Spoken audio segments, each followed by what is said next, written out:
Good morning, everyone. It's my final consecutive streaming day of the week, and we got a lot to talk about, including one of my worst ever nights in Street Fighter 6, a ton of game news, and of course, my upcoming 15th anniversary party this coming Saturday. All this and more on today's show.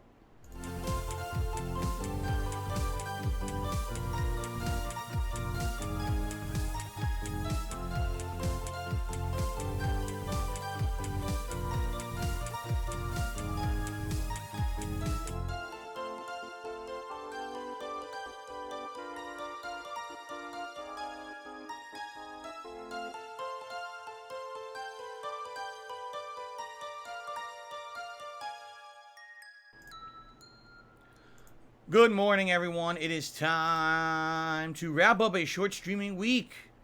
Indeed, this has been a shorter week. Why? Because last week was a super extended streaming week, and so this week had to be on the shorter side to even it out. The good news is, moving forward, for the next many weeks, it looks like things should get back to normal, meaning I will probably have Thursdays off, and I'll be streaming Friday through Wednesday, 6-day streaming weeks, for the foreseeable future. If there's a reason that has to change, I will obviously let you guys know, but that is the plan for, the beginning of the very busy fall gaming season. So welcome, everyone. I hope everyone's doing well today on this lovely Wednesday. And good streaming day ahead, a chill day ahead, and boy, do I need a chill day. Because after yesterday, last night was seriously stress-filled nightmare night. In Street Fighter 6. And we'll talk a little bit about that today, although I kind of already talked about it on last night's Daily Wrap. But quite frankly, I don't know what happened because I can't really explain it.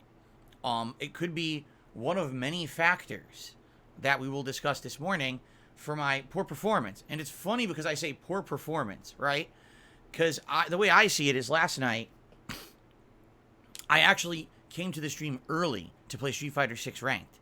And I wanted to play 3 hours and make major progress, just like I had been doing with the 3-hour daytime streams. I wanted to make equivalent progress, okay? I did not.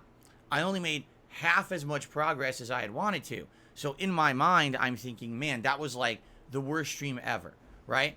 And then I look at the statistics this morning, and I actually won more than I lost, and that's why I leveled up. I'm so I actually didn't have a negative win-loss ratio. I thought I did. I really believed I did. But that's what happens when you get into that kind of a funk in a fighting game. It doesn't matter if you're winning, you're still losing in your own mind. You know what I mean?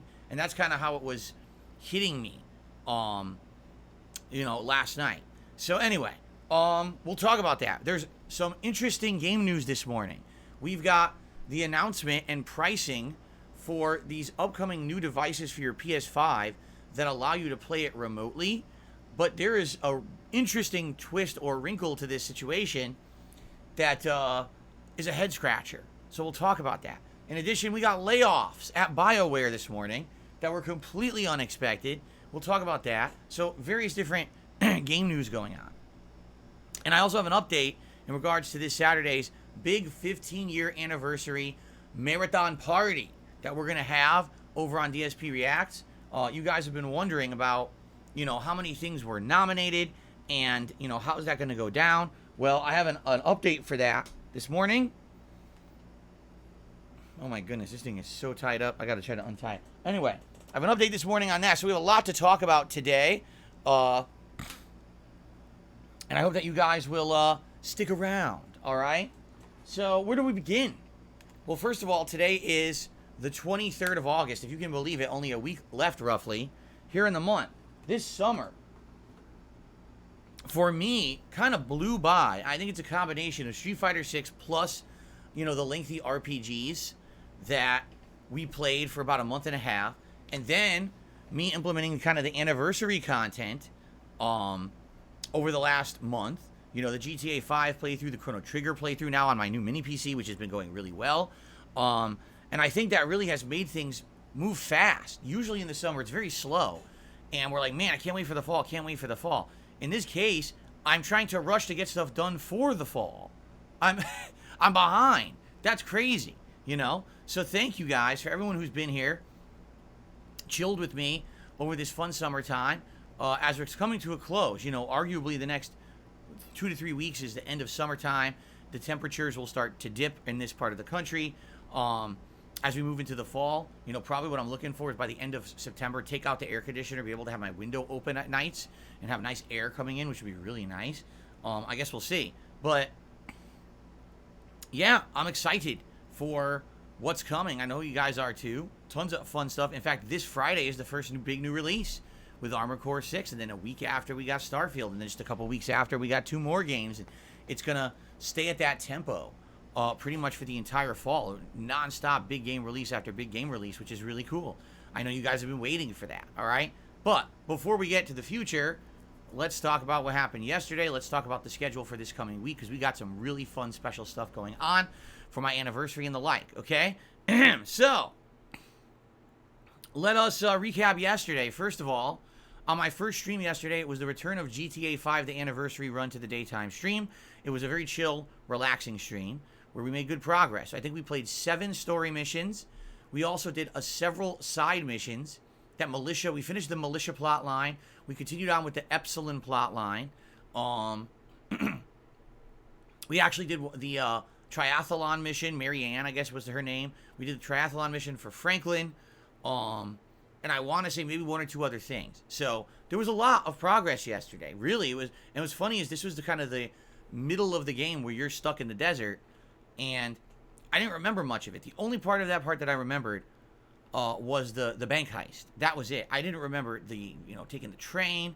I didn't remember storming the base with the nerve gas in it or anything like that. It just, I totally had forgotten all about that. So it's neat because this part of the game I'm not really remembering. Even right now, what we're doing next, I don't really recall what's coming next in the game. It seems like the first third of the game was the most memorable part for me. So moving forward, we'll see what kind of progress we make. If we do 7 more story missions today, then maybe we can beat the game in 2 more streams. Not a guarantee, but it's likely, okay? And that would be good because we have 2 more streams scheduled for next week. We would actually complete GTA 5 right in time for the early release of Starfield. Meaning I could play Starfield on September 1st and not have to worry that we have lingering playthroughs that I didn't finish. So it really depends on how much progress I make today. And I want to say again to all those who are continuing to watch, support, and chill with the GTA 5 anniversary run, thank you. I know it's been going on for a while now. At this point, we're almost 30 hours in and continuing. So awesome. Thank you so much for that. And then last night, let's talk about the Street Fighter 6 stream from last night, okay? So here's why it's hard for me to put my finger on one source of things going on, all right? First of all, what happened on the Street Fighter 6 stream last night? Well, it was the first time I was going to do ranked gameplay on a night stream like this, because as I told you guys, I just don't have time to play Street Fighter 6 as daytime streams anymore because there's too much going on. I need to finish GTA 5, Armored Core starts this Friday. We got the special marathon of the anniversary party on Saturday. And then we got Starfield coming out. So with all these new releases, they take priority. Those will be the daytime streams. So as I said, I want to keep playing Street Fighter 4. Excuse me. I want to keep playing Street Fighter 6. But it's got to be night streams. So, number 1, I'm playing at a different time of day. Does that mean that I'll be playing different players? Does that mean that the connections for some reason online would be different because I'm playing at a different time of day? Because I've really not played ranked at night, only a few times. There's been a few cases where I've done full days of ranked gameplay, and therefore I played it daytime and nighttime, but I haven't really noticed a distinct difference, okay? Could it be that I'm tired? That over the course of having an entire day of doing gameplay, that if I'm trying to play Street Fighter 6 ranked at night, that I'm just tired out, and therefore I'm going to play much worse because I'm tired on the late stream, and it's totally my fault. That could be viable, totally viable. That could have been what happened. Or it could genuinely be that my new joystick, the Kanba, is having issues. So if you're like, well, what are you talking about? So here's the deal. I came to the stream last night early. Normally, I don't even start my late stream until 6:45. I started at 6:30. I started gameplay around 6:45. I wanted to do 3 hours of gameplay to push my Blanca from 2-star diamond, hopefully all the way to 4-star diamond, just like I had done with my Honda a couple days ago in a 3-hour session, okay? I start playing, and the moment I start playing, my moves are dropping, okay? Now, there's a difference between you were completely outplayed, and therefore someone's better than you, and you're in the middle of playing, and your moves aren't coming out, and you lose matches because of that. In Street Fighter 6, and I've said this a lot, in Street Fighter 6, this game has a lot of situations where if one thing goes wrong, someone can then punish you for that one thing that went wrong for a ginormous amount of health.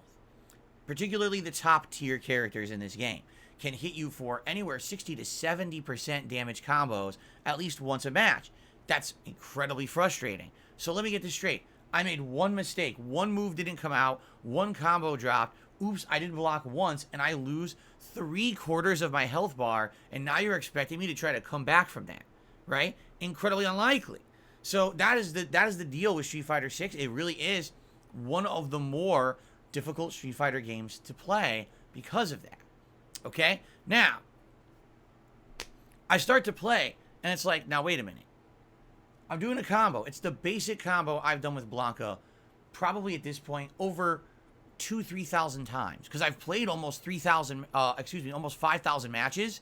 And if I'm playing with Blanca the most, which it is, I play with Blanca more than any other character, I've probably done this thousands of times, this combo. All the combo is roundhouse, standing fierce punch, down and 3 punches together, which makes Blanca go into a crouch, and then fierce punch again, which launches them back up. In reality, it's not that hard. You just need to have the muscle memory to do it. Well, I already got my Blanca to master on Xbox. I've re-climbed him through the ranks on PlayStation 5. I've done the combo zillions of times. I know the muscle memory for it. Okay? So, why is it that I'm playing this game last night, and every opportunity I have to do this combo, it will not complete? I'm getting flip into punch, no crouch. I'm getting flip into punch into crouch, no fierce punch after. Or I'm getting it, but it's mistimed and they get to block it. I don't know.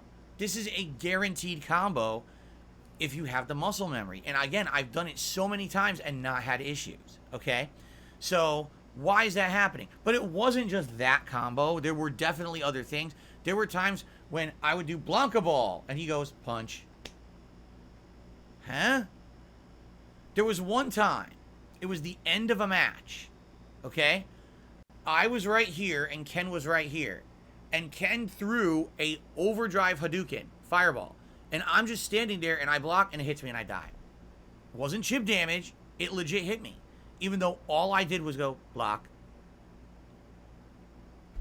So I don't know. You know, if you look at the situation, there's a lot of factors involved, right? The timing of the day when I played it, the fact that because it was later in the day, it could have been connections, or it could have been I was exhausted, right? It could be that I didn't play Blanca in a little bit. Am I rusty with him? It could legitimately be the joystick, all right? But I'll be honest, out of all those factors, I still don't think it's the joystick. There's a couple reasons why. Number one, because it's new.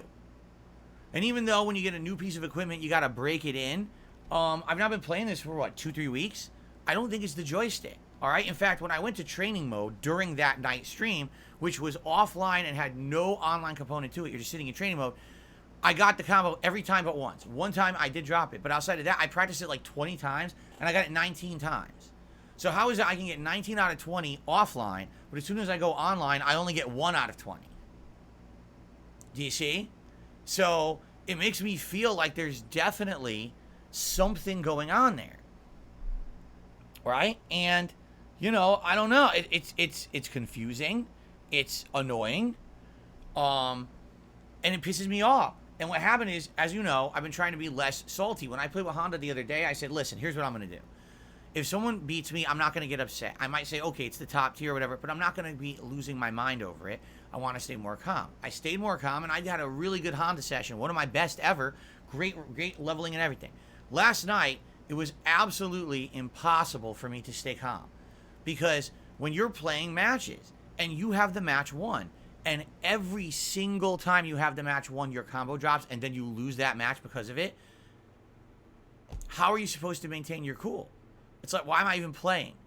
This is the equivalent of you're going to a baseball game and everyone else around you is able to play at their high level, but you're playing with a wiffle bat, and you're expected to hit the ball and get a home run with a wiffle bat. And you keep swinging, and the bat keeps breaking, and the ball's fouling. How am I supposed to do this? You're out of your mind? And that's what kept happening to me last night. Every opportunity I had to win, it wasn't I didn't have the skill, it wasn't I didn't have the timing, I didn't know what I was doing. I was playing well. In fact, I implemented new things last night into my game plan that I hadn't before. I was doing different drive rushes that I'd seen top players using, mixing it up a bit, and it was working well. The new drive rushes were baiting various things, and it was working really, really well. I was like, oh, this is excellent. Let's keep baiting the drive rush. Let's keep doing that, right? And then it didn't matter because every time that I got the hit and here comes the combo to win, it would drop the combo, okay? So, first of all, yeah, I apologize for my incredible amount of rage and heat and salt and everything last night, but man, it's like I planned this out special. I did. I said, I'm going to come to the stream early.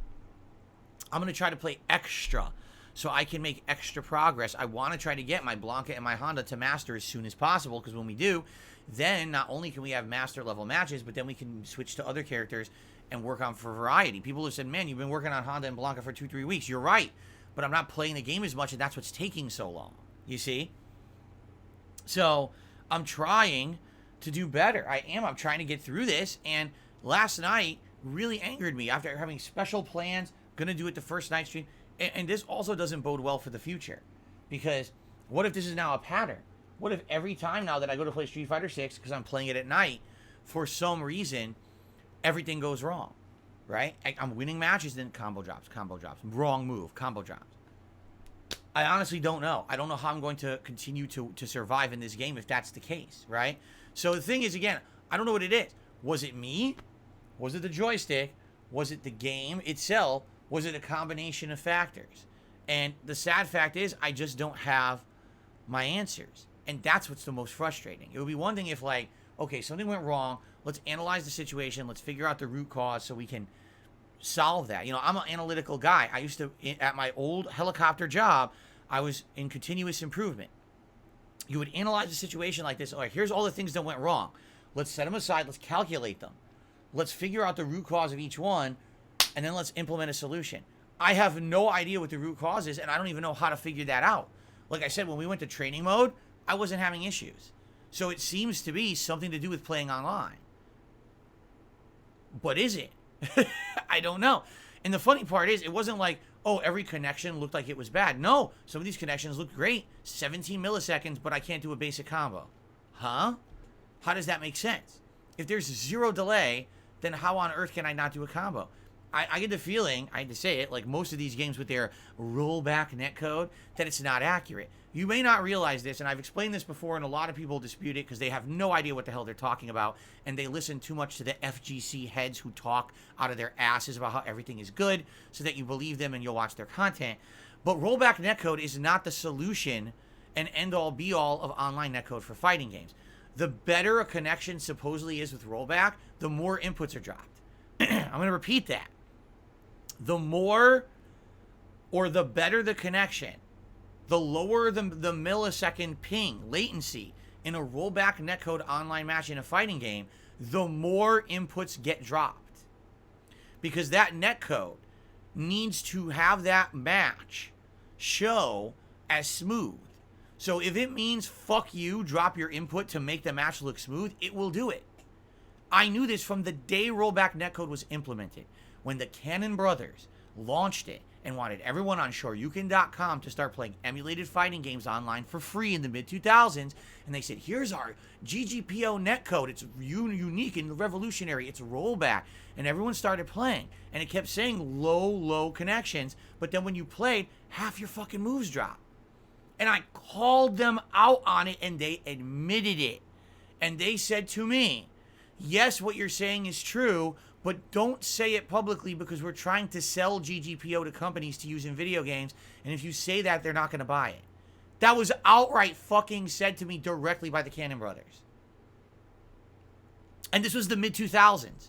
Guys, we're almost 20 years later, and people still think rollback netcode is the solution to fighting games because they don't understand how it works. Okay? The difference between rollback and delay-based is that rollback essentially wants the game to always look smooth no matter what, but that means you have no clue if the connection is actually good. With delay-based, you know if it's bad because it fucking lags to shit. But with rollback, you'll never know. Oh, 17 milliseconds, but every time I'm doing a move, half my inputs drop to make it look so good. That's fucked up. But people just accept that that's the best one. Every game should have rollback. No. How about you make a new netcode that's better than rollback? We've had rollback for 20 years, yet games still lag. Obviously, there's a problem.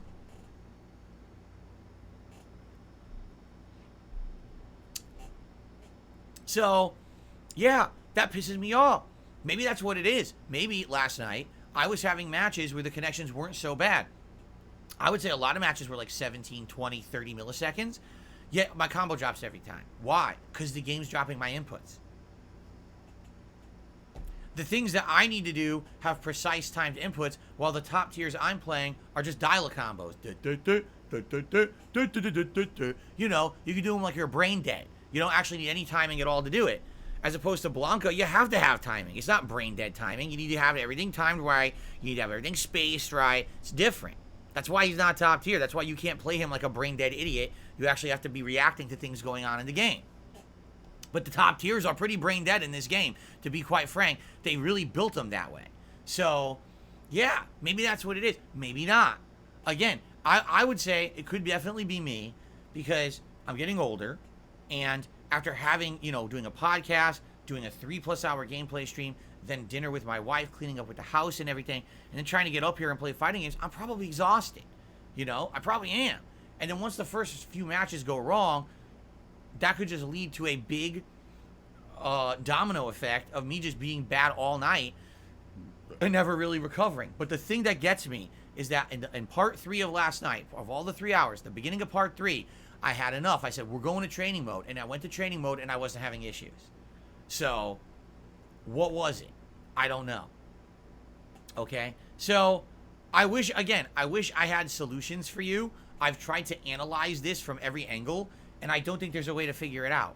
All we can do is see if it continues, all right? So the next time I'm playing Ranked in Street Fighter 6 is this Friday night for Friday Night Fights on the late stream. So let's see what happens. Let's together try to play with E Honda on the late night stream. It'll be ranked 4-star diamond gameplay, so we're getting way up there in the ranks. I'm probably going to end up playing 5-star diamond players, all right? And let's see how it goes with Honda, right? And go from there. All right, let's see. And, maybe if I could do really well with Honda, maybe the curse is broken. Or maybe it's something to do with the connections, or maybe it's something to do with Blanca. Who knows? But let's see this Friday night. Again, I'm not going to let this beat me. I'm not going to let this defeat me. I'm not going to be upset and cry like a baby. I'm not, was I heated last night? Yes. But I've now cooled down. I want to regroup. I want to do things more positively starting tomorrow. Or starting Friday, I should say. Okay? So let's see what happens, all right? So, by the way, if you actually want to hear my stats of how it went, right? By the way, here's a fucking idiot. Get out of here. The guy's insulting me. Yeah, good thing to do. I literally just say on the show, I don't know what the factor is, but it definitely could have been me, and the guy's insulting me. Well, fuck you. Leave. Okay, So here we go. Here's how it went last night. 41 wins and 34 losses, 55% win-loss ratio. Okay? So, I still won more than I lost. Okay? And if you take a look, we are now at 2,404 wins, 1,576 losses. We went down 1%. We're now only at 60% win-loss rate. Okay? Which sucks. All right? But what can you do? I want to go up, and I went down one. But we are less than 100 wins away from 2,500 wins, which I would argue is my next big wins milestone. No? So, we'll start tracking. I doubt we're hitting it Friday night, but likely whatever the next day is that I play Street Fighter 6 ranked, it looks like we will hit 2,500 wins. Who will it be with? Will it be with Honda? Will it be with Blanca? I guess we'll see. But the milestone is incoming. Okay? All right. So anyway, very good. And I hope that, again, you guys will keep giving my content a shot, really. I'm sorry for the way that I got so upset,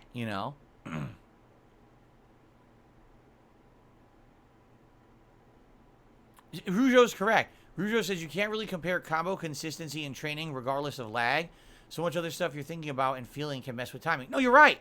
That's absolutely correct. That's what I mean. It definitely could have been me. It could have been that, it's funny because I do much better with Blanca during the day streams. If you take a look at all the other streams that I've played with Blanca, the time before, 73% win-loss ratio. The time before, 71% win-loss ratio. The time before, 85% win-loss ratio. Hell, even when I hit Master, I had a 64% win-loss ratio. It actually was only when I was hitting 4 to 5-star Diamond that I only had a 47% win-loss ratio. That was actually my lowest ever with Blanca, 47%. So it seems like almost every single daytime stream that I've played, I've done really well. Why is that? Why on the daytime streams do I do so much better? I don't know. So it could be that I'm tired, right? I don't know. Anyway. All right. So sorry about the rage yesterday. I'll do my best moving forward, and we'll see what happens Friday night. All right? It's that simple. Cool. Okay, let's talk about what's going on for the rest of the week today. GTA 5 continues.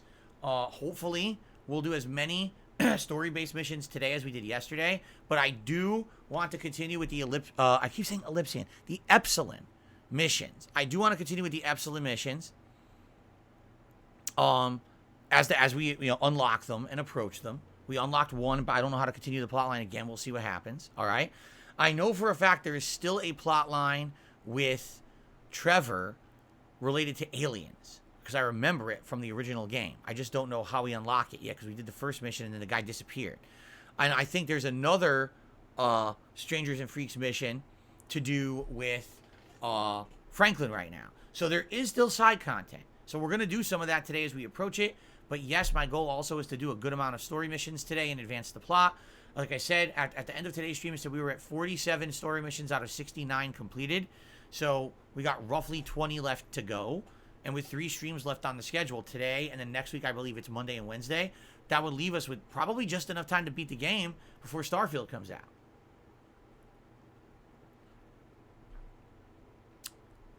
Sadly, I don't think there's a plotline related to Turtles, Turtle Dude. Sorry about that. I wish there was, because Turtles are awesome. Okay. Anyway, so that being said, let's see how it goes today. Should be a chill stream. And again, if you guys like the chill nature of the GTA streams, please support it in some way. You guys know the deal. On the late stream tonight, we are doing Street Fighter 6, but it's more relaxed, thankfully. Tonight, excuse me, we're continuing on with World Tour mode. Last time around, we had a blast with World Tour mode. I unlocked the Honda, put on the freaking sumo diaper, and ran around with the butt floss up my ass crack for a stream, and it was pretty darn funny. In addition, we also unlocked Guile and Ryu. So maybe tonight we'll even mix it up a little bit more and, and go from there. Okay, we'll find out. Should be fun. Tonight, 6:45 p.m. Pacific Time, World Tour Chill Mode. I hope you'll join me for that. I'm off tomorrow. Tomorrow is my streaming day of relaxation. And the good news is, it looks like it'll actually be a relaxing day for once. It's not supposed to be hot. That's good. I don't have crazy amounts of errands and things to run. That's good. So, essentially, tomorrow, my wife and I will nail in what recipe she'll be making for Saturday. And I'm going to go do the shopping to get all the ingredients for those special recipes we'll have for the marathon coming up on Saturday, which we'll talk about in a moment. But I'll have a lot of time to probably relax with my wife and do stuff around the house and, have family time, which is nice. I would really like to unplug tomorrow and have a nice family day. Yeah, guys, Ruho is correct. I don't know why anyone would be giving Ruho problems.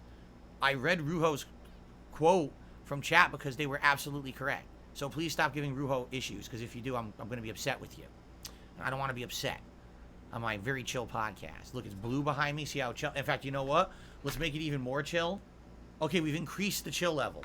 So now everyone relax. Because the last thing you would want to do is for it to become like this. Because if it goes like this, it's not chill at all, and you're going to upset me. So let's not go there. Let's go to blue. Okay. Ruho's in the clear. Stop arguing with Ruho. Okay. Let's continue. The red is frightening. Please stop. There's several levels. You got the chill blue, then you got the hybrid purples, right? And then every once in a while we go green if you feel like it's Earth Day or something. And then you got the nice this is like icicle blue. See, this is the one I don't like. Okay, I want to hear. Guys, what color is this? What color do you think this is behind me? I'd like to hear your thoughts. Everyone tell me what color is behind me right now. I want to see what people say. White, white, white, white, white, white, white, gray, yellow, white, white, white, white, yellow, yellow, white, white, white, white. This is supposed to be yellow. It's totally not. It's like a weird yellow-green hybrid, but my camera picks it up as white. Yeah, because look, if I turn it off, when I turn it on, it basically lights behind me, but it's weird because it's supposed to be yellow, but my camera makes it look white. So, and by the way, here's another one. What color is this behind me right now? I want to know what color you guys think this is. Please tell me what color is behind me right now. Red, red, red, pinkish, red, red, red, red, red, cherry. That's actually a good one. Red, red, red, orange or pink, pink, orange, pink, red, red, red, red, red, red, red. This is supposed to be orange. But here, ready? Here's red. And here's orange. It's not orange. So it kind of sucks because I would love to have those two colors, yellow and orange, and I don't have them. I have red, green.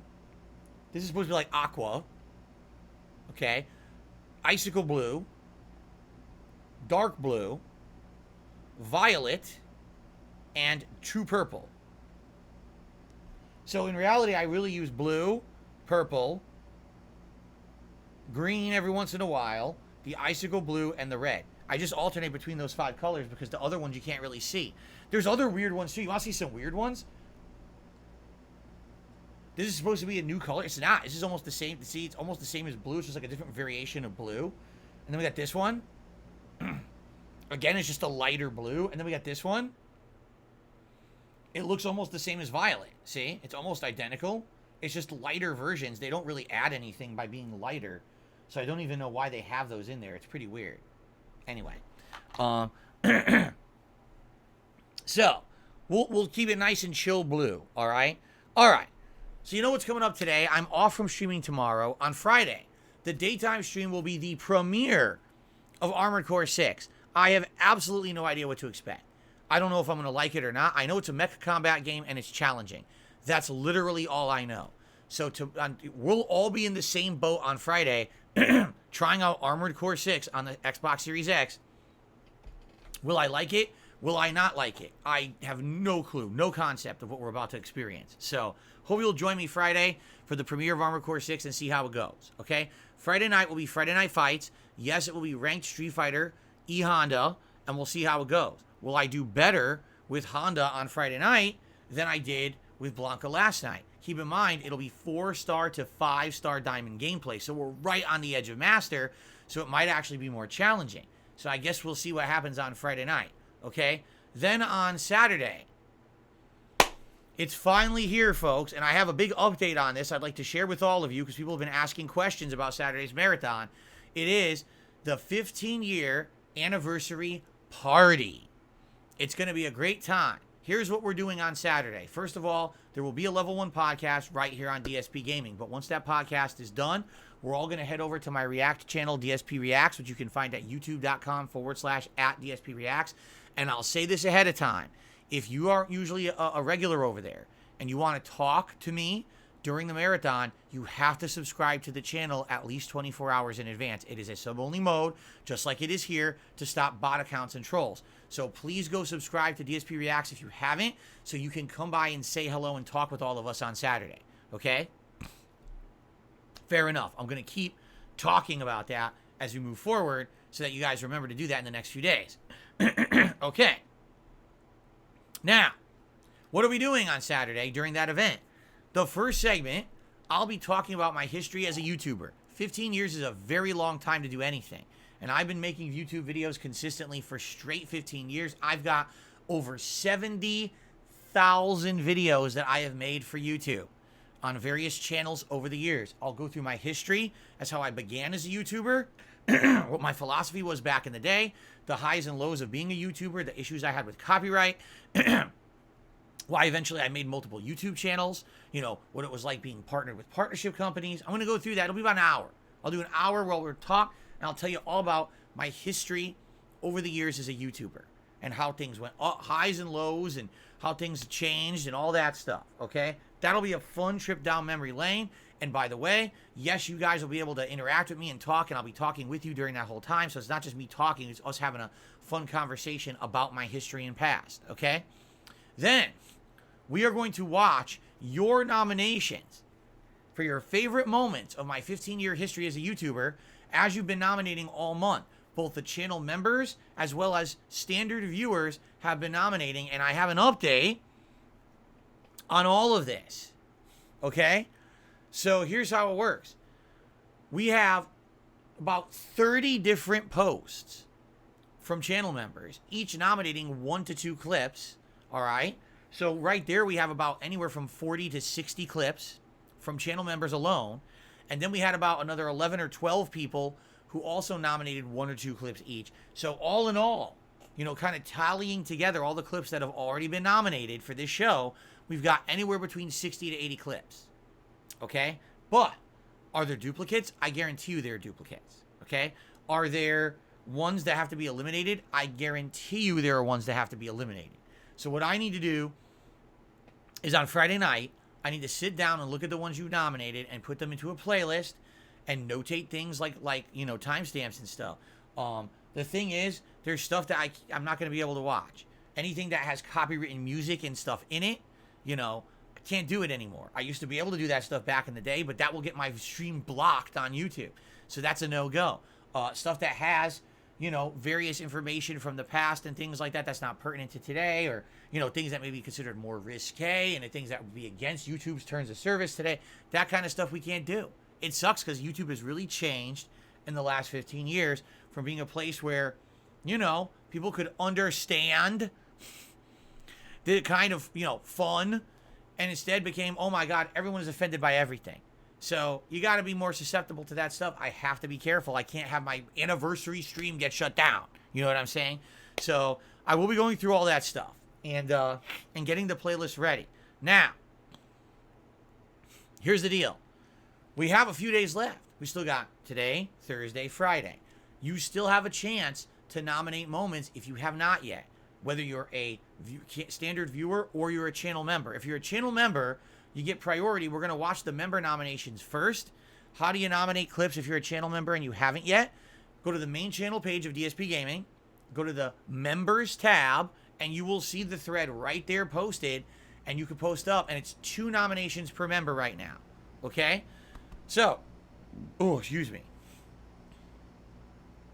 So, yeah, please consider it, and, the more the better. The more, when we get more nominations in the next 2-3 days, that'll work. Now, if you're not a channel member, you can type !retrospective into the chat. That'll bring up a link, and then you can nominate stuff in that thread there as well. Again, please 2 per person. Now, if we get to like Friday, and I'm putting together these clips, and it doesn't seem like there's enough, then I may say like overnight, okay guys, if anyone wants to throw in any more, please do. But for now, I'd still like to limit it to the 2 per person. It seems like with the amount we have, we may have more than enough for the whole day. So there you go. Now, that's not all that's going on Saturday. Tomorrow, on my day off, I'm going to go to the liquor store. I'm going to find some nice liquor of some sort. I don't know what. I'm going to look and see what they got. And basically what we're going to do is for various levels of contribution, I'm going to be taking like shots and stuff. I've done this before, all right? And it works, but sometimes I got to be careful.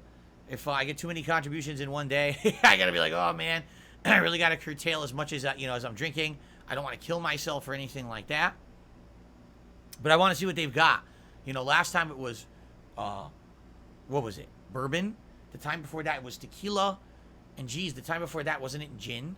So various different things over the course of the year that I've had. So we'll see what they got. All right, and go from there. Yeah, see, someone says Goldschlager. Goldschlager tastes great the first 2 shots. If you drink any more than that, you get sick. It's too sweet. It's too sweet and cinnamony. And it's like, oh, my stomach can't take it.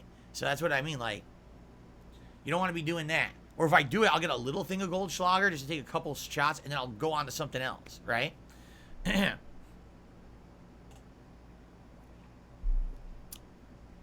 Now, in addition to the booze, there will also be food. My wife has made recipes for the last 2 different marathons I've done. For the Fight and Feast that we did before Street Fighter 6, she made Street Fighter related snack foods and recipes.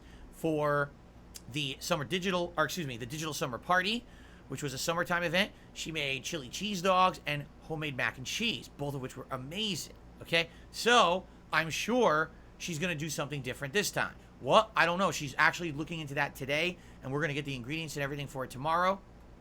So during the course of the event on Saturday, I will also have some food that we will eat together. Okay? So it's a party-like atmosphere. We've got relaxing vibes, me telling my story as being a YouTuber for 15 years, us chilling, talking, reminiscing, some shots, some silliness, watching back clips, reacting to stuff from the past, all that stuff. All right, it's going to be a great day on Saturday.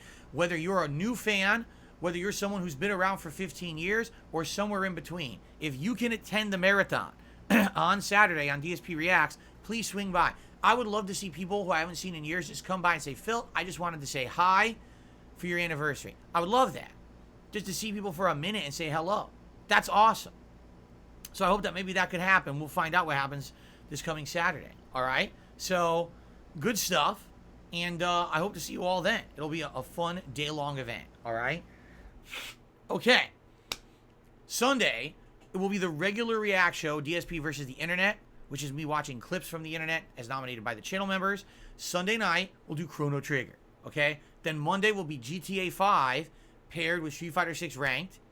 Tuesday will be Armored Core 6 paired with Chrono Trigger. And then Wednesday will be GTA 5 again, and hopefully the conclusion of GTA 5. All right? Paired with more Street Fighter 6 Ranked. And that's my streaming week. So if all goes according to plan, all right, then what I would say is, come next Friday, which will be September 1st, I will play Starfield. I'll get it. I'll pay a little bit extra money to get it early, and I'll play Starfield on the earlier day. But that's only if we make the progress I'm looking to make and we get through GTA 5, then we'll do it. If I'm way backlogged and we're not done with GTA 5 or whatever, then we're just going to wait till the 6th. But let's see what happens, because I'm hoping that things progress nicely between today and next week's streams, and then we can jump into Starfield on September 1st. Okay? How does that sound? I hope it sounds good, and I'm about to sneeze.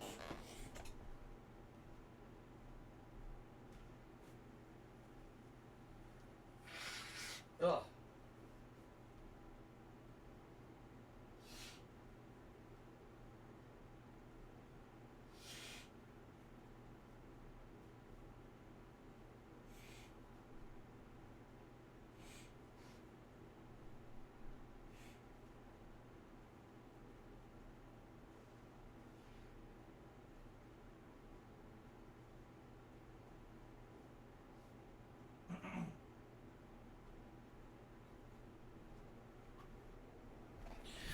Okay.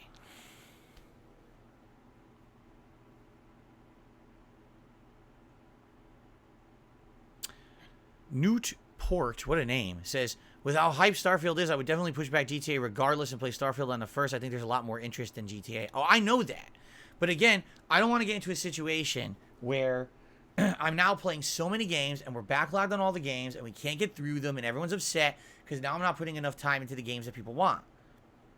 I want to beat the game we're playing over the course of this last freaking month before we move into too many new games. I'm already doing Armored Core on Friday because for your request, people wanted it, people donated it, and now we got another one coming up. So I want to beat GTA. I think we will, though. I'm feeling between today and the 2 streams next week, I think we're going to beat it. I feel like we're going to complete it.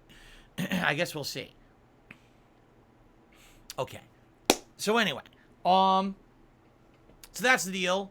That's the schedule for now. Now, of course, once we hit September, we'll have Armored Core and Starfield balanced.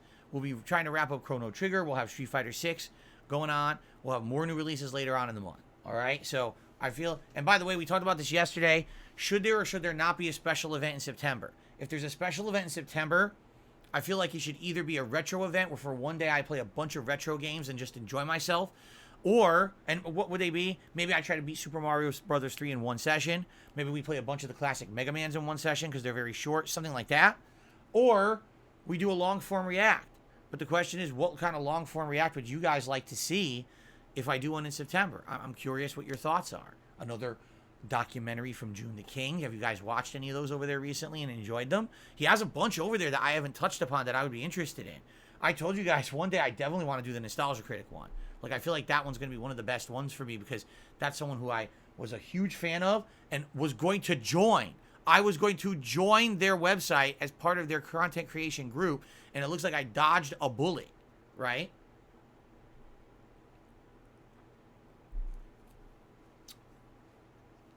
Anyway, so let me know what you think. We don't have to do a special event in September. We could just focus on the new releases, and that's fine if that's the case, because October we're doing a Halloween event.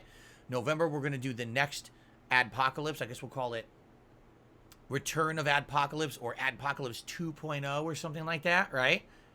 And Christmas, we're doing a Christmas event. So we have 3 events coming up back to back to back for the next 3 months. So, yeah. Anyway, let me know what you think about September, okay?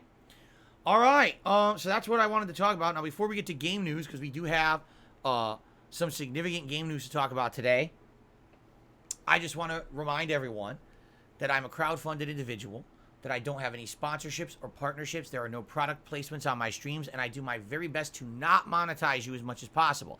Yes, maybe once a stream, maybe twice, if in an exception, I'll run an ad break. But outside of that, there's none of that stuff. I'm not shilling product. I'm not playing a game just to get a bonus from some company for advertising it. I don't do any of that crap on purpose. It's calculated. I could do that, and I feel like I would basically lessen the content and the quality of what I do. And that's why I stay away from it, although many of the YouTubers have gone down that path.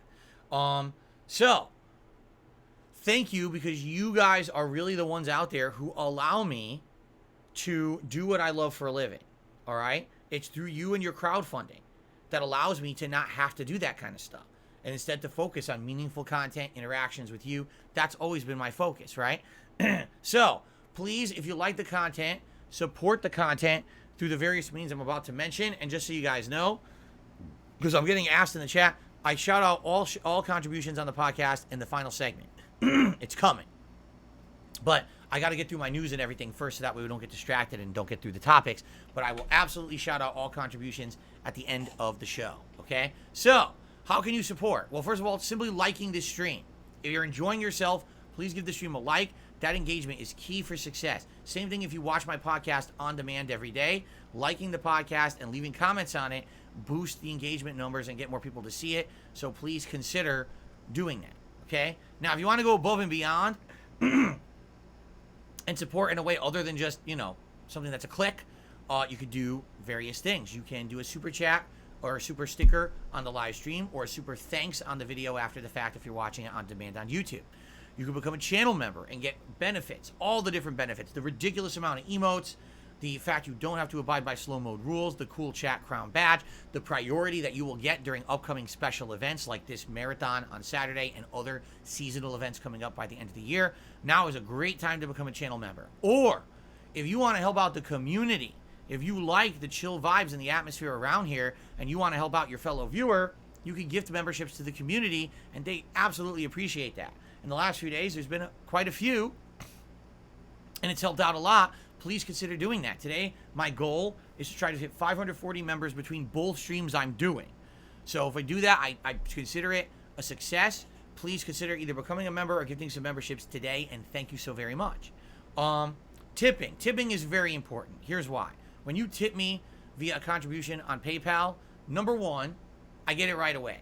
This is something that I can use to buy new games coming up, to get the new Starfield, right? To get Mortal Kombat. Of course, I already bought Mortal Kombat, but now people are like, oh, well, will you pay extra to play it early? I literally had no idea if you pay $30 extra, you can play Mortal Kombat early.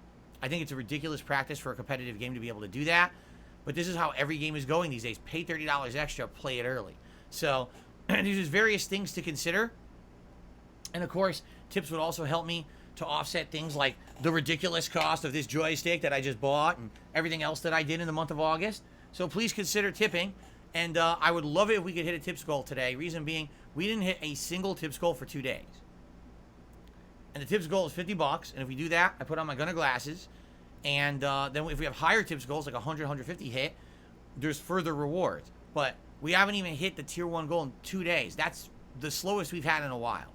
So it would be great if you could please consider tipping today. That's a great way to support the streams. Okay? Okay. That's that. Now let's move on to the news segment, also known as DSPN. And people want me to go red when I do the news segment. So here we go. DSPN News Desk. Hot off the presses. I was just handed the following stories and told to cover them, so I will do so. You ready for this? All right.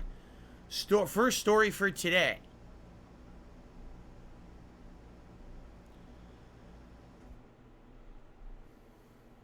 Persona 3 Reload, which is the remake, the modern remake of Persona 3 that is currently in development, all right, has now had pricing announced. So first of all, the game is coming out for PS4 and PS5. I don't think it's coming out for Xbox for some reason.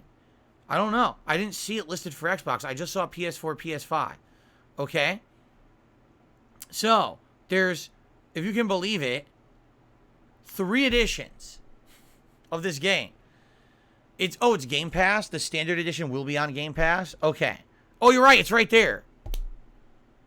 I'm a moron. It is coming out for Xbox and it is on Game Pass. It's literally the second half of the story. I didn't read it that far. I'm stupid. Okay. It's coming out for everything. If you have Game Pass, you'll get it, the standard edition on Game Pass. But if you don't have Game Pass, here's the cost. $69.99 for the standard edition.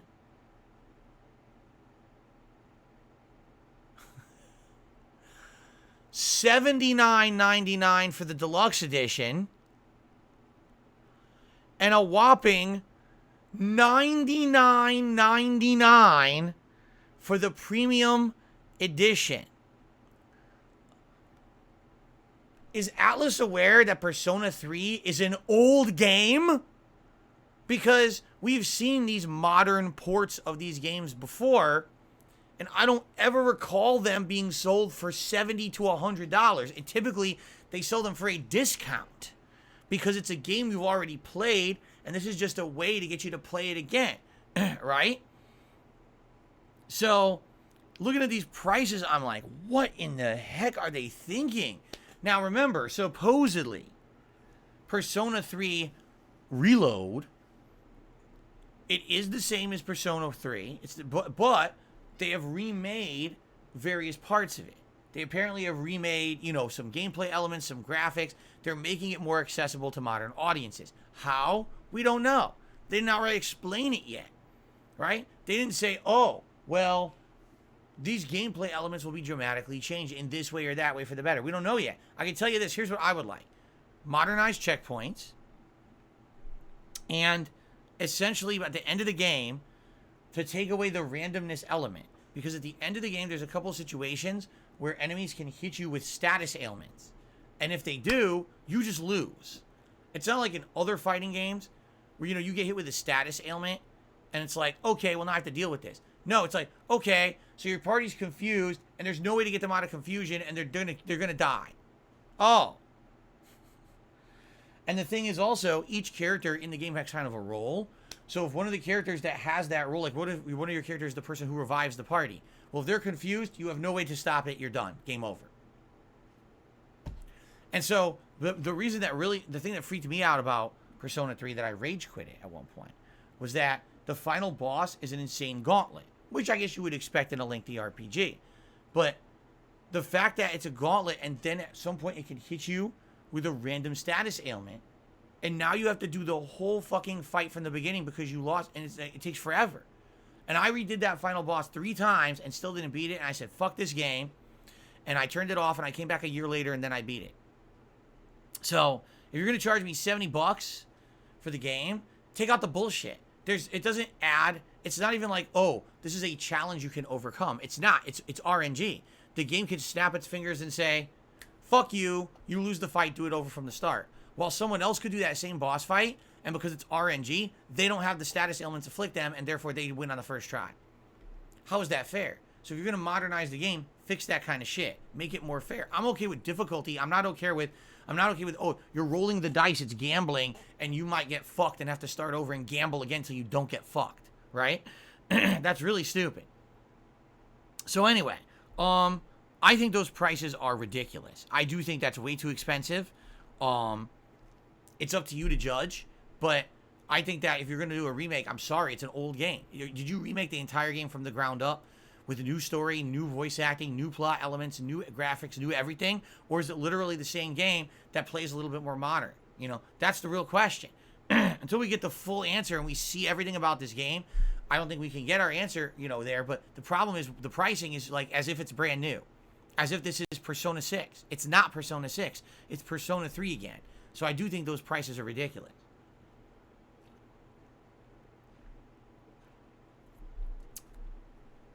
Okay. Let's continue.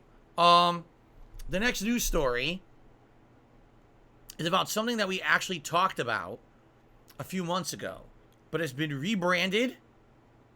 Okay.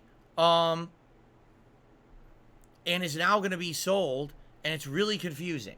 So, months ago, I told you that Sony was designing a device that almost looked either like a Switch or a PS Vita. And that this device was called Project Q. And this device was going to be a way to sync with your PS5 and essentially play your PS5 as a portable device. The whole idea was that if you're in your house and you want to play PS5 outside of the room your PS5 is in or the TV it's hooked up to, that you could use this device somewhere else in the house to play it. Whether you're taking a shit, or maybe you're in another room relaxing on the couch and you're not in front of the TV that the PS5 is on. Maybe someone else wants to watch TV, but you want to keep playing your PS5, so therefore you play it on there while they watch TV. Like, you know, this reminds me of the original idea for the Wii U. Do you remember when the Wii U came out? That's how Nintendo advertised it. They said, well, you know, in the family room, you're going to have your console, but not everyone wants to play video games. So what if mom and dad want to watch TV, but the kids want to keep playing? Well, then the kids can keep playing on this ridiculously large TV-infused gamepad, right? While the parents can actually watch television, right? So, by the way, that marketing failed, and everyone knows the Wii U was a huge flop, so that was a really stupid idea. But that's what they're going with. So they've rebranded this Project Q. It's now called the PlayStation Portal. All right? PlayStation Portal. And it literally looks like a Vita. Only it has the controller parts of a PS5 controller on it. Look at that. So it looks just like the screen of the Vita with a PS5 controller on the ends. Okay? So there you have it. It's going to sell for $199 US. $199.99. It's unprecedented. They're actually going to have 99 hundredths of a cent. By the way, you guys are saying someone's timing out Rebecca. Rebecca has not been timed out once this morning, so you're full of it. I'm looking right now. Not once was Rebecca timed out. I just checked, so that's baloney. So I don't want to hear it. Okay, so $200. Now, again, just to remind everyone, this is a handheld that will connect to the PS5 via Wi-Fi and play games over remote play. That's all it is. That's literally all it is. It doesn't do anything else. It just plays games via remote play in your house. That's it. Okay? So, it was announced, get this, it does not have Bluetooth. Okay? At all. So what does that mean? It means that if you want to use headphones with it, you have to buy PlayStation proprietary headphones to use with this thing. Okay? Okay. What headphones? Oh, well, guess what? They just announced them. So there's two kinds of headphones that will work with this thing. The PlayStation Elite wireless headset and the Pulse Explorer wireless earbuds. I'll show them to you.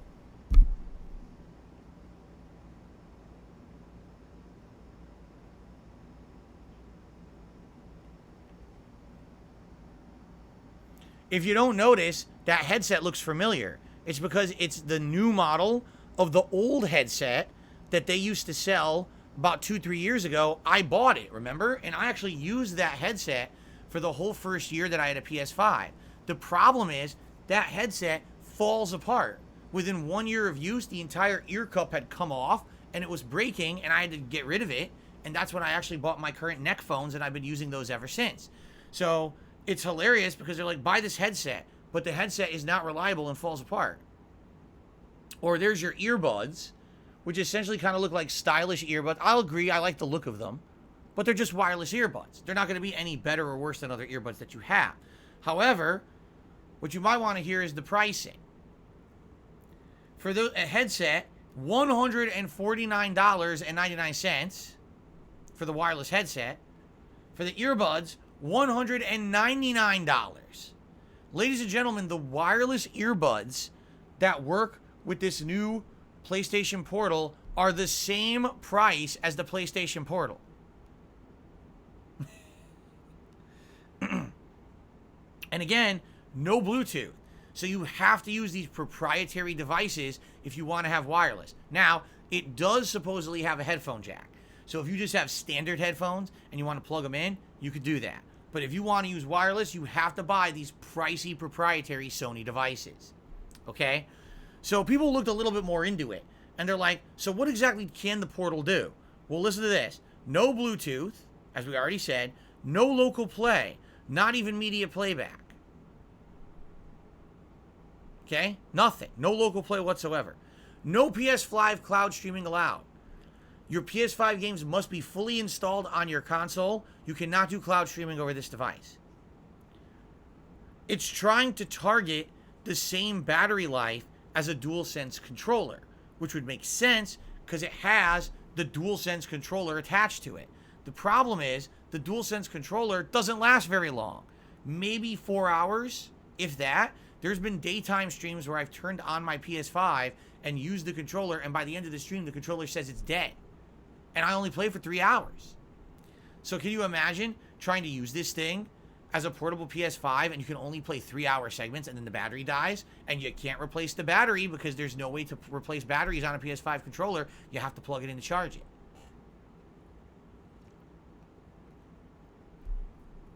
And yes, that is correct. It only works within range of your PS5 and your Wi-Fi network. That's it. That's it. So $200 for a device you can only use in your house, outside of the room where your PS5 is, on your wireless network to play games. Can't use it outside the house. Can't use it any kind of wireless device besides the proprietary ones with it. And it only has a 3 to 4 hour battery life. And it costs $200, and all the other things cost $150 to $200 to use with it. What exactly are you supposed to use this for? I'm just curious. Like, the only thing I can think of, you're someone who's like playing on, like you're playing Call of Duty, and you gotta take a shit, so you boot up your Portal and you jump on the toilet, and as you're dropping bombs, you're also dropping kills. You know what I mean? Like, what else you... Or, oh, I'm in the middle of a grinding session in this JRPG, I might as well continue it on the shitter. Right? Why else would you use it for? I really don't know. What, do you really need to keep playing your PS5 game at the dinner table? Oh, I can't stop playing. Mom, I need to bring my PS5 game on my PS Portal to the dinner table and keep playing. I don't get it. Like, And by the way, I should say this. Although we're not sure yet. The PS Vita literally did the same thing, okay? It had the same feature where it would remote sync with your PS4 and you could play PS4 throughout your house. The problem was it didn't work very well. Even me, and I have a good wireless signal. My phone is attached to my wireless network from downstairs right now, and I'm good. I'm able to fully use my phone, pictures on it, video, anything. Anywhere in my house, the signal is strong, okay? So it's not my wireless network. My wireless network is good. But that Vita was shit. When I tried to, like, we'd be in the living room. The PS4 would be in here, and the Vita would be in the living room downstairs. And we try to turn on the Vita and play a game, remote play, it wouldn't work. It would conk out and die and disconnect. So you're relying on a wireless network technology to work to even have this thing be worth a shit. I don't know. This seems to me like a waste of time. It does. I don't know. Maybe I'm wrong. Maybe they have definitely improved the quality. And if that's the case, then perhaps I'm completely off base here. But to me, this sounds like a superfluous piece of junk that probably no one's going to get much use out of. All right? I mean, just being honest. But that's my initial take from everything we're hearing about it. All right? So PS Portal, we'll see if we get more information about it. But I don't think it's going to be something that I would want to implement, you know. Do I really need to play Elden Ring when I'm dropping a deuce? Probably not. Okay. Last but not least, this is hot off the presses because this was just announced this morning as I was booting up for the podcast. Are you ready for this? Bioware has announced a round of layoffs right as the company is heading the home stretch of development of Dragon Age Dreadwolf. You ready? I'm going to read you the story. This is from GamesBeat? I think this is from GamesBeat. I'm trying to see where I read where this is from, the news story. Electronic Arts said that its Bioware studio based in Edmonton, Canada, is laying off 50 people on the team, even as Dragon Age Dreadwolf is in the late stages of development. The layoffs will likely be a blow to morale at the studio and make the development environment more difficult. Gary McKay, the general manager of the developer, told employees in a statement today, the move is meant to make the EA-owned developer a more agile and more focused studio. EA has estimated 12,000 to 13,000 employees. BioWare itself only had 250. This is a direct quote from McKay. In order to meet the needs of our upcoming projects, continue to hold ourselves to the highest standard of quality, and ensure BioWare can continue to thrive in an industry that's rapidly evolving, we must shift towards a more agile and more focused studio, McKay said. It will allow our developers to iterate quickly, unlock more creativity, and form a clear vision of what we're building before development ramps up. I want you to understand what he's saying.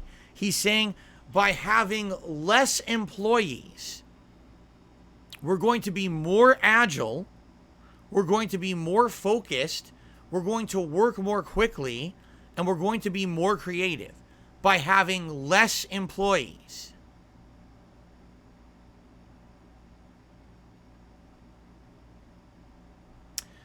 He continued, to achieve this, we find ourselves in a position where change is not only necessary but unavoidable. As difficult as this is to say, rethinking our approach to development inevitably means reorganizing our teams to match the studio's changing needs. As part of this transition, we are eliminating approximately 50 roles at BioWare. That is deeply painful and humbling to write.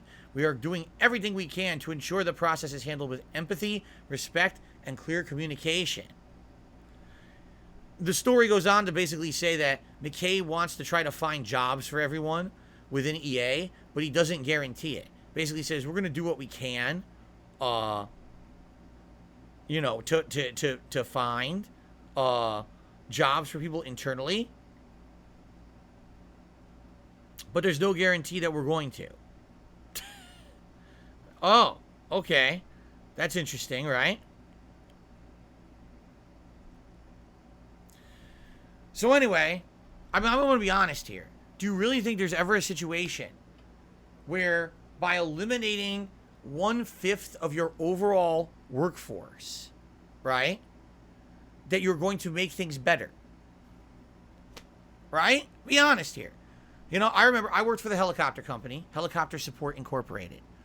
And we were told year after year, we're doing good, we're doing good. Then all of a sudden, the bubble burst. The bank industry tanked. And when the bank industry tanked in the late 2000s, that meant no one had money to finance helicopters anymore. So when that happened, all of a sudden, half of our orders got canceled. And we were told, oh, don't worry. This is just a way to streamline the company. This is a way to keep things better. We had the smoke blown up our buttholes about this is going to work. And every year, more employees got laid off. More employees got laid off. Don't worry. This is for the best. We're going to be better because of it. Then more employees got laid off. Ladies and gentlemen, Helicopter Support Incorporated doesn't exist anymore. All of the people who worked there were outsourced, and everyone either transferred within the company or was laid off. So this is never a good thing whatsoever, okay, at all. What this tells me is that essentially EA doesn't give two shits about their employees. And they said, oh, you're almost done with Dreadwolf? Well, how many people actually don't really need to actively be there anymore? And then probably the people who are in charge of Bioware were like, well, wait a minute. We got new projects we're going to be working on. We got, Mass Effect is about to start. It's in pre-production, and maybe we'll have some other games and things that we want to start or whatever. And to which EA said, nah, fuck it. Lay them all off. We don't need them anymore. So imagine working your ass off on a game. And the game is about to come out. It's going to be great. And hopefully it makes a lot of money for your company. And then it's because, the game's almost done. So, get out of here. We don't need you anymore. But I did a great job on the game. Don't care. Bye-bye. Reapply for another job somewhere in the company if you feel like it. Oh. Kind of makes me feel like how I did at the helicopter company. Where they had me working 2 jobs at once. No kidding. I was working the job of a customer service rep. And I was doing continuous improvement. 2 completely different jobs. I was only getting paid for one.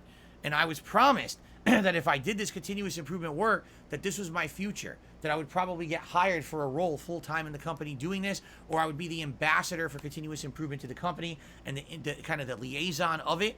And this was all going to work out. So I did hundreds of hours of extra work that I was never paid for. And once I concluded my project, which was to redesign the whole repairs process for helicopter parts within the company, they fucking laid me off. Sounds familiar, right? So, yeah, I think it's a pretty dirty practice. I do.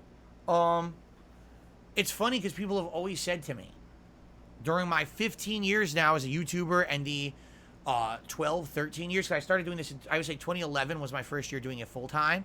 So 11, 12, 13, 14, 15, 16, 17, 18, 19, 20, 21, 22, 23. I've done this for 13 years as a job. All right? And that entire time, people keep asking me, hey, Phil, why don't you want to go back to a corporate job? It's secure, right? To which I say, there is literally not a single job on planet Earth that is secure. 0. Security, job security, is an illusion. It is something that is created to make people feel better about themselves. But in reality, anyone at any time can lose their job for any given reason. Okay? The difference is if you're already filthy rich, it doesn't matter if you lose your job because you're filthy rich. You don't need to work. That's the difference. Okay? So these rich people, they could jump from CEO job to CEO job to CFO job to on the board of this company, on charge of this company, and they could fail up. They could suck ass and they still always are rich, right? But the normal people out there, we always have our jobs at risk, right? At any moment, a company can restructure. A company could say, good job on that, don't want you anymore, we're cutting you to save our bottom line, so that guy at the top of the company could still have his second yacht financed this year. And that's how it works, And people say, well, what about YouTube? YouTube's not job secure. You're right. But you want to know the truth? Doing content on the internet is the most secure job I've ever had. I've done it for 13 years. The only other job I ever had that long was 4.5 years, and that was the helicopter company, and they cut me. So having a following on the internet that supports you no matter what you do or where you go is much more secure than going to an office job and working for a company that treats you like a number on a spreadsheet or a cog in a machine, and at any moment, oh, we don't need that part anymore, they cut you. It's sad but true. It's the American way. It's fucked up. I don't agree with it, but that's how things are here in America. So, yeah, it really sucks ass, and I feel bad for these employees who probably busted their ass on Dragon Age over these last several years to get the game made, and now it looks like it's in its last stage of development. It'll probably come out next year, and now they're unemployed because EA is a scum fucking company run by a bunch of scum fuckers. We know this too because we know all their history. We know how they treat people. We followed these stories. They're scum. Yeah, so it's terrible. You know, what are you gonna do? That, I mean, can we change the industry together? Doubtful that we could do it. You know, but it's just horrible to hear these stories. There's no spinning that Gary McKay can do to make it sound like these are good. Everything he said in that statement was bullshit. There's no way his company runs better, is more efficient, is more creative by cutting a fifth of his workforce. That's just not possible. That's the stupidest statement that can be made. That is PR speak at its finest to try to sugarcoat something that is not a positive. You can't spin an overwhelming negative to a positive. It just doesn't happen.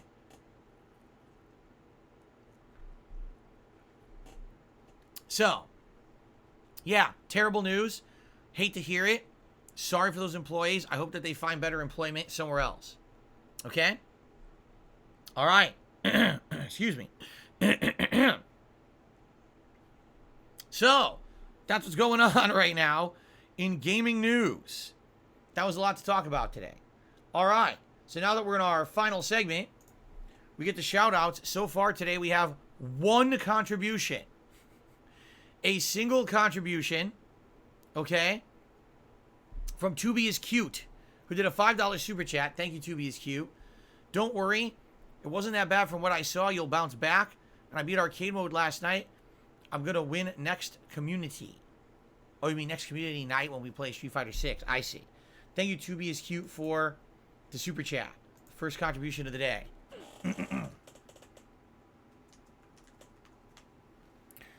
And by the way, Hobo X seems to be saying that Tormented Souls 2 has now been announced. If you don't remember, Tormented Souls was the throwback survival horror game that I played last year, 2 years ago. I don't remember when it was, but it essentially played just like old school Resident Evil 1 and 2.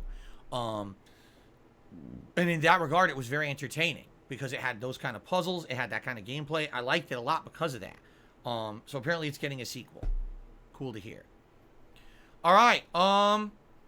Guys, is there anything else that you would like to talk about before we adjourn and we get ready for GTA 5? Yes, Game Master, I'm aware of Sonic Superstars. Confirmed for October now. CJ, happy birthday. Hope you're having a good day. Hope you have something special planned.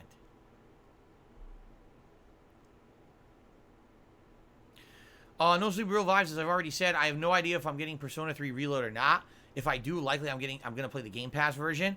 But if I play it, it's got to have significant changes and improvements to the point where it's not going to be tedious and annoying like it was the first time. I've already been through the original. I don't want to play that game again because it was that annoying. But, you know, we'll see. There's no release date or anything for it yet. So we'll see once we get more information. We are currently 29 hours into GTA 5.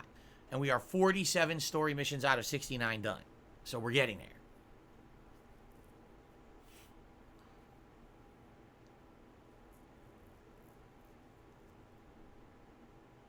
I have no idea what version of Tekken 8 I'm buying. I'm not even aware what there are yet. I'm sure it's going to be the same as Street Fighter, where it's like base, deluxe, that probably has unlockables. In fact, I've heard Tekken 8 has a battle hub, just like Street Fighter does.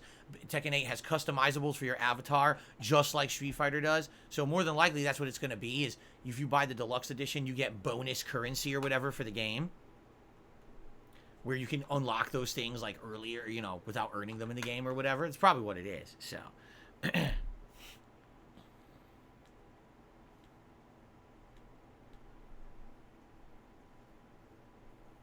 Thank you. King Ezo likes the shirts. I appreciate that. This is only the second time I'm actually wearing this shirt on stream.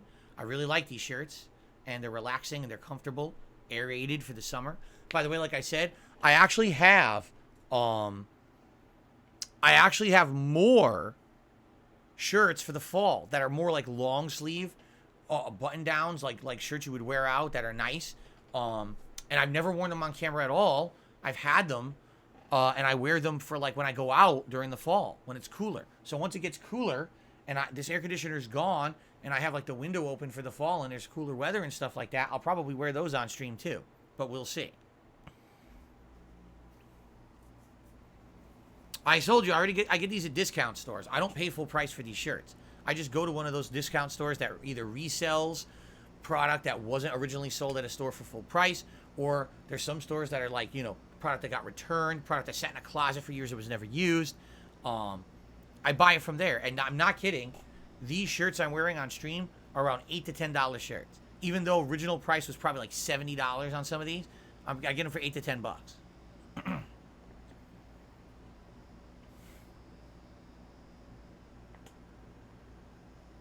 Gear 5 Luffy, as much as I appreciate your suggestion, I don't think we're going to be doing an all fighting game day marathon in September. I think we've done quite a lot of fighting games over the summer. Do I think Mega Man 2 is overrated? No. I think Mega Man 2 is amazing. It's insanely good soundtrack, and it really laid the groundwork for all those style of platformers moving forward. It really was a revolutionary game. Derek, of course I'm excited for Saturday's marathon event. It's going to be a very special event, celebrating my 15 years as a creator. Going down memory lane, relaxing with all of you, having a good time. Party-like atmosphere. It's going to be superb.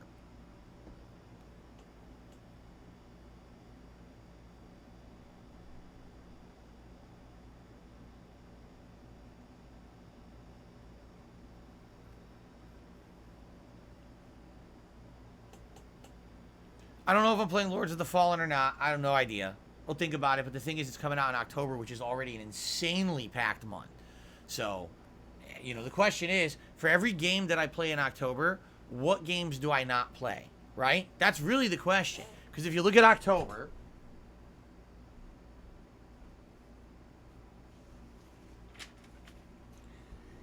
here are all the games in October. Ready? Assassin's Creed Mirage, Detective Pikachu Returns, Forza Motorsport, Lords of the Fallen, Alan Wake 2, Spider-Man 2, Super Mario Bros. Wonder, City Skylines 2, Sonic Superstars, and Alone in the Dark. And I probably forgot some of those. Okay? So for every game that I choose to play, what games am I not playing? Do you realistically think that I can play 1, 2, 3, 4, 5, 6, 7, 8, 9, 10, 12 games in October? Of course not. So we got to pick and choose. What are the ones that are the higher priority? Is Lords of the Fallen that? I don't know. I don't think so.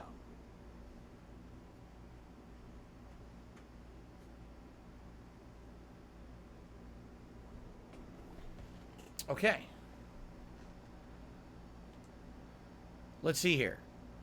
Corpin to the Super Chat says, why should you get gifts after how you treat Crisis Core? Well, luckily I can decipher that, even though it made no sense. In English, what they're saying is, if I got Crisis Core gifted to me last year and I never played it, why should people gift me future stuff? Because I didn't ask for Crisis Core. It was an unsolicited gift sent to me by a viewer. They actually had sent me 2 things at once. One of the things was actually something I've used for a whole year. The other thing was Crisis Core. And I didn't ask. They said, I'm just going to send it to you anyway. And if you feel like playing it, play it. Okay. I didn't ask for it. I didn't say I was going to play it. It was a possibility. I've brought it up multiple times in the last year. The viewers never want it. So why would someone be upset if they decided to send me something just as a maybe?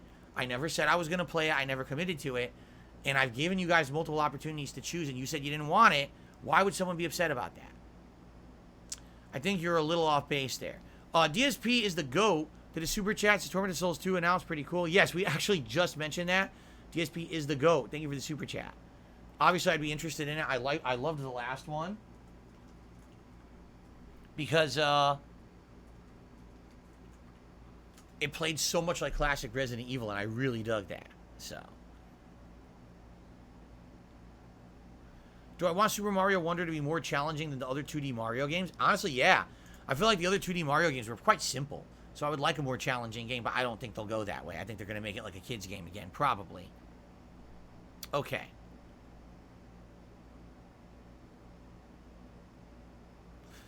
All right, guys. I think let's go ahead and let's end today's show and take a break here, set up for GTA 5. Thank you all. And so, by the way, to end today's show, right now, it looks like we have a good amount of submissions for Saturday's marathon. I will let you know when I come back on Friday if I'm going to allow people to post more than 2 each. But right now, let's keep it at 2 each. But if you have not nominated stuff for Saturday's marathon, please take the opportunity to do so, whether you're a channel member or just a standard viewer or both. please do. The more nominations, the better. Right now, we've got around 60 to 80 nominations. That's a great amount of moments to go through. I think it'll be enough, but we'll see, okay? All right. Thank you all. Great streaming week this week. I had a lot of fun with all of you. I hope that you guys did too. And I hope to see you on Friday for the premiere of Armored Core 6. It's always exciting to be playing a brand new game with all of you guys. Thanks very much, and I will see you then.